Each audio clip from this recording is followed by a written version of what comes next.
Hey, faithful listener. Thanks for tuning in to the P40 Ministries Daily Podcast.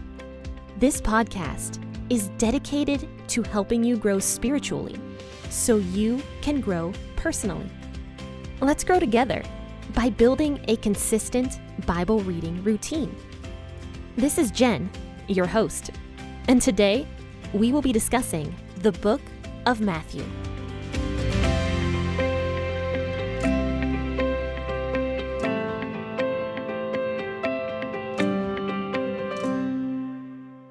Hi, friends and faithful listeners. Thank you for tuning in on this beautiful Tuesday morning for another episode of the P40 Ministries podcast. Today, I have a guest speaker with me, and this once again is my sister.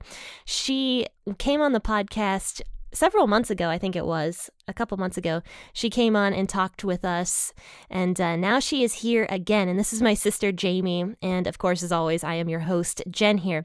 So we are going to be discussing Matthew chapter 24, verses 29 through 39. But before we do that, I'm going to have Jamie introduce herself a little bit. So, Jamie, why don't you tell the listeners here all about yourself? Hi, I'm Jen's sister, and I was here a couple months ago, and it was very fun to be introduced to all of you. I really enjoyed it. I'm actually married to a pastor, and I have a preschool daughter, busy homeschooling her and just having fun, and I teach online to Chinese-speaking students. I teach them English. Yeah. Oh, yeah, that's pretty cool. So my sister is a teacher. That's why I like having her on the podcast, actually, because she brings that teacher vibe to the podcast, I think.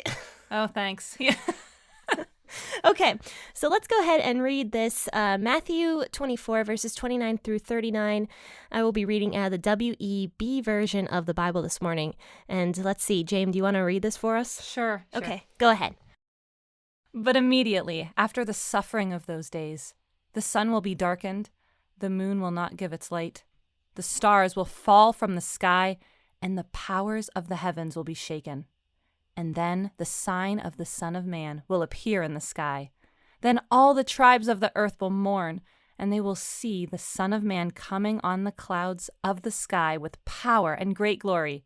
He will send out his angels with a great sound of trumpet, and they will gather together his chosen ones from the four winds, from one end of the sky to the other.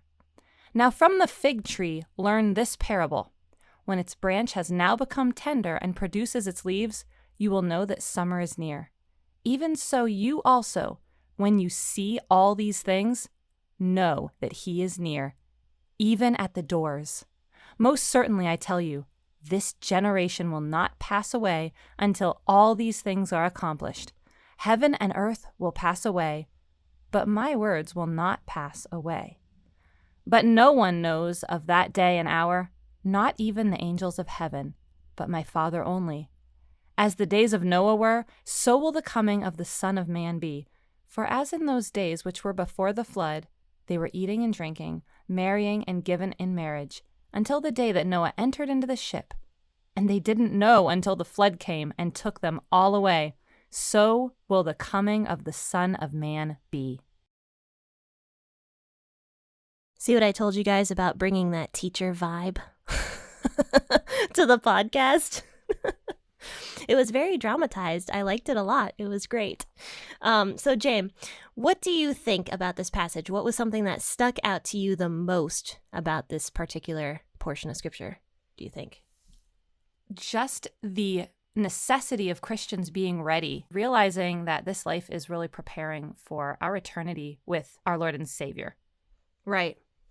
I like that too, because it says here that, well, Jesus gives a warning, firstly, from verses 32 pretty much all the way to the end of verse 39. Jesus is talking about being ready. He says, learn from the fig tree about this parable.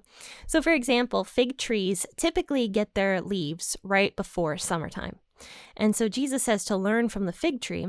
When the fig tree gets its leaves, people know that summer is coming.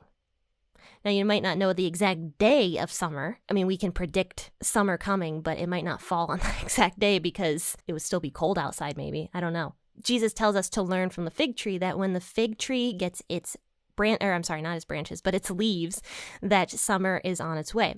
So we're supposed to learn from that in the same way that when we see these things starting to happen, we know that Jesus is going to come again. And he says, make sure that we're ready. And he talks about 36 through 39, that a lot of people aren't going to be ready. He says it's going to be like the days of Noah. So what does that mean to you, Jamie? Well, first, I want to go off topic for just a second and realize that Jesus is talking about Noah and saying it was as in the days of Noah. Jesus is acknowledging that that was an actual event. So I find that really interesting in this passage. Oh, yeah. Just because in our day and age, a lot of people reject that. And sometimes they'll say, oh, well, I believe what Jesus says, but Jesus is giving credence to Noah here. Oh, yeah. So I think that's really interesting. But going back on topic. Which I like stuff like that. Recently in the podcast, I don't know if you know this, I've been trying to bring more truth to it. Like, this can't be a story because of this reason or this reason. So I like that you added that in there. Yes. And well, I mean, even at my school, when I was in high school, we had a teacher say, well, the 10 commandments aren't commandments, they're suggestions because no one follows them. So they're suggestions. And, people are just bombarded with that continuously. So I think it's important for us to realize what we believe, why we believe it, and how we can reassure ourselves when we have those hard questions. Yeah. And here is one of those points when you say, Jesus believed this, that is the way it was, and that is the way it's going to be again. Right. Oh, yeah, that's great. And so what was the days of Noah? We did discuss this in the podcast quite a while ago. I think it was back Genesis 11. It was the flood, I think. Maybe I'm wrong about that. Might have been before that. But we talked about that in the Genesis episodes we were doing of the podcast. But to refresh everybody, what were the days of Noah? What was that like? I would say, as far as looking around on what was going on in those days, it was just doing whatever you want to do. Yeah, lots of violence. I think they specifically said in Genesis that the world was filled with violence. There was nothing free from violent tendencies, even the animals and stuff like that. And even though Noah was giving them truth, I mean, they had to notice what Noah was doing. They wouldn't listen to him. So he had God's truth, and I don't think they were too far off from knowing generations away different things that happened with Adam and Eve. Really, it wasn't actually that far from creation. And so they had known the truth of God, and they had just dropped it totally and decided to go their own way. Yeah. Yeah, so that was the days of Noah, and I think I talked about the Nephilim a lot back then. I really enjoyed talking about the Nephilim. And to refresh you guys, in my opinion, the Nephilim were actually children of fallen angels. And but I'm not going to go there today. But basically, because of all that weird stuff that happened back then, the earth was just very, very violent. People just did whatever they wanted. And finally, God knew that there were no people left except Noah. Actually, it says in the Bible, Noah was the only righteous person left. That doesn't even include Noah's family. Noah was the only person that walked with God. So the earth had gotten so bad and so corrupt and so violent and just bad that God knew there was nobody else that could be saved up until, after Noah. So that is what happened with the flood. And it says that is what's going to happen again. And it even says in verse 38 and 39 that in the days that were before the flood, everyone was eating, they were drinking, they were being married, and being merry. Yes, but that's not to say that there's only going to be one person that is, faithful. Because in the following verses, it explains that a little bit also. True. Yeah, there's definitely not going to be just one faithful person like Noah. It does talk about in the end times, God's going to set aside his people and stuff like that. But we'll talk about that later. But basically, yes, it's going to be similar to the days of Noah where people were just doing whatever they wanted, still continuing on with their lives. There's also verses in the Bible that say that, the earth is not going to pass away pretty much until Jesus comes back. So nothing crazy, catastrophic is going to happen all over the earth. The sun's still going to rise and it's still going to set and stuff like that. And so people aren't going to recognize when Jesus is getting close. That's exactly right. It's like they're not going to notice because they're just too busy living for themselves, just eating and drinking, just partying as normal and not realizing what is going to come upon them. Right. But I want to mention, we kind of went forward in this episode a little bit. We didn't talk about verses 29 through 31. And so these verses here actually say that after the suffering of those days, the sun will be darkened, the moon will not give its light, and the stars will fall from the sky.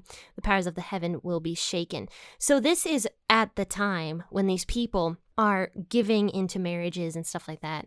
That's an old-fashioned way of saying just getting married. And, they're getting married, they're eating, they're drinking, they're doing whatever they want. And now it says that immediately after the suffering of those days, that we talked about the birth pains a little bit on the last time we talked about this, I think it was Thursday. We talked about the birth pains just getting worse and worse and worse. And it says that after those birth pains, now the sun will be darkened, the moon will not give its light, and the stars will fall from the sky, and the powers of the heavens will be shaken. And this is when Jesus is going to return. And all of this stuff, finally, there's going to just be these big catastrophic events of Jesus returning, and, the lightning's going to flash across the sky, and the moon's not going to give its light anymore, and just all sorts of stuff. And then they will see the Son of Man appearing in the sky, or the sign of the Son of Man. And I don't exactly know what the sign of the Son of Man means.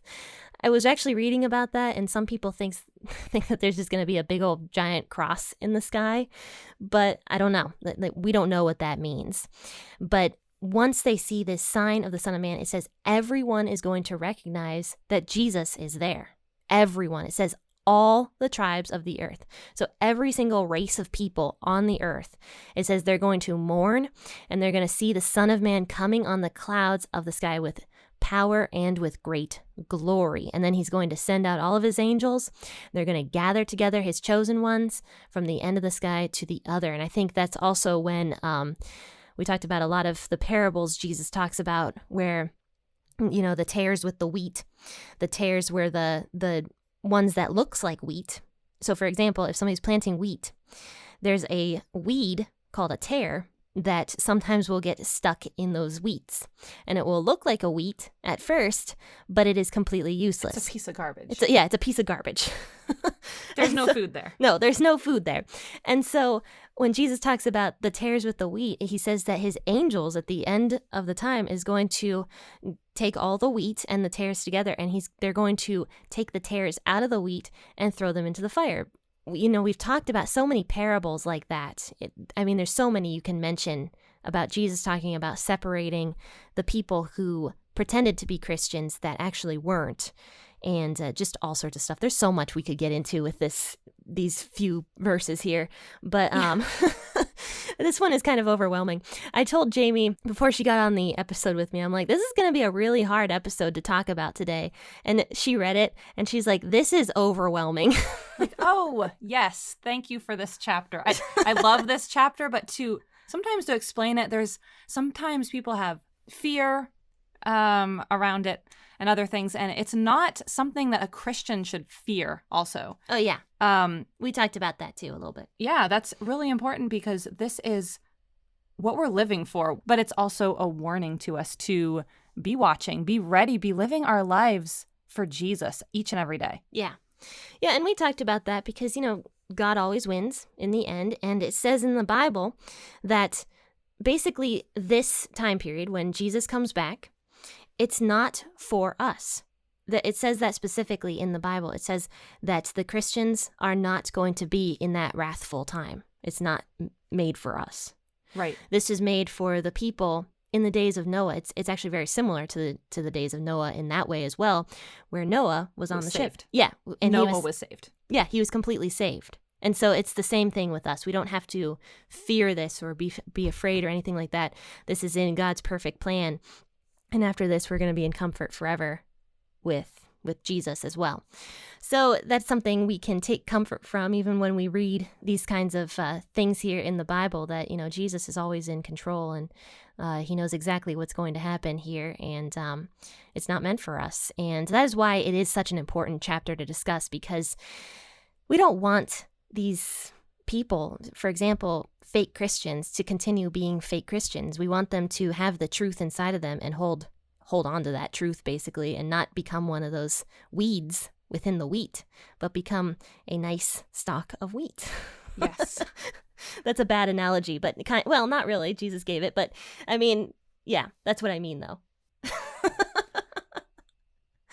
Okay, is there anything else, James, that you have for this chapter? Jamie's giving me like a hard no. She's like, nope, I'm done. All right. So thank you guys so much for tuning into this episode today. This was a really overwhelming episode a little bit, but I think it's great to learn about and to know. So friends and faithful listeners, make sure to join me tomorrow and we will discuss Genesis chapter. I'm sorry, I keep saying Genesis because I'm so used to saying Genesis. We are in Exodus now. We are going to be discussing Exodus chapter 2 and the start of Moses' story. So join me then at 6 a.m. tomorrow morning. Now, friends and faithful listeners, I've been talking about the book that I have written for quite a few episodes now, and I'm still in the process of getting that up and on Amazon for all of you guys. And if you're looking for a study to do with your church group, consider doing Out of the Mire, and it goes into a lot of detail. It's an 8-week study on the life of Joseph. I do want to say something about that study, though. Oh, go ahead. I was reading through it, and I really think if you have some friends maybe that are kind of on the edge of Christianity, like, hey, I want to see what this is about. Maybe friends that are going through depression, and maybe you want to tell them about Jesus. I think this is a really good study for you to introduce your faith to them. Maybe if you could get some friends involved. So I think it would be really a powerful study to do with some people who are just questioning Christianity and have an opportunity to share Jesus with them. Well, thank you, James. I didn't ask her to say any of that. She paid me. Oh, No, we she have didn't. fun. But yeah, so thank you guys so much. But tune in tomorrow, 6 a.m. But until then, happy listening and God bless.